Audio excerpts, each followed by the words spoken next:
Can't tell you how many people have asked me kind of the same question is, how do you get vegetables to come out with, the right texture? Most of it, honestly, is it's either cut wrong or you put the really hard vegetables in with the soft vegetables.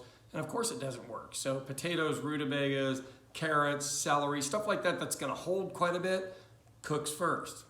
Squash, zucchini, spaghetti squash if it's been peeled out, asparagus, any of these lighter vegetables need to go in towards the end. Now I like my vegetables to have a little bite. It's called al dente if you want to know the actual real term.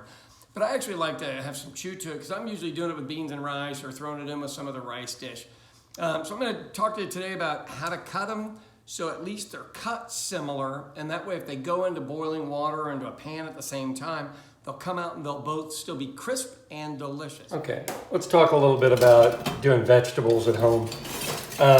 So if you're cooking vegetables at home, biggest problem that I see is they're all different sizes, shapes, and everything. So if you're not putting them on a grill, like you're gonna use them inside the house, let's get them all about similar size. So if we're dealing with squash, what I wanna do is go down this way. I don't really like the seeds on the inside anyhow. It's not really my thing.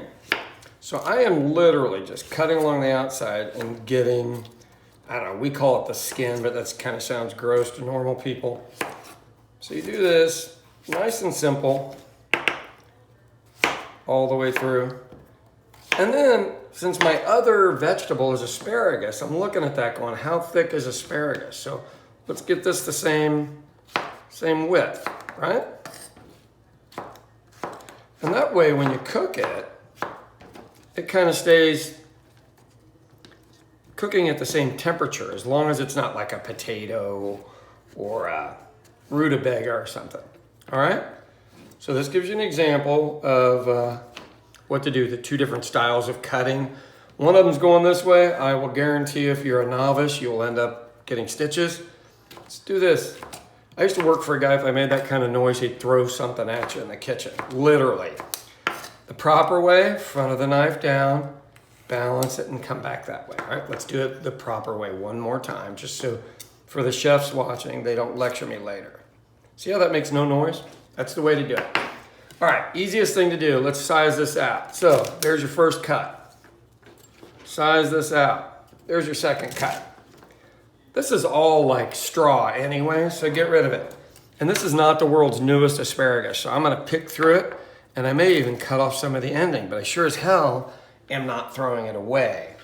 All right, so have a look. Put these next to each other.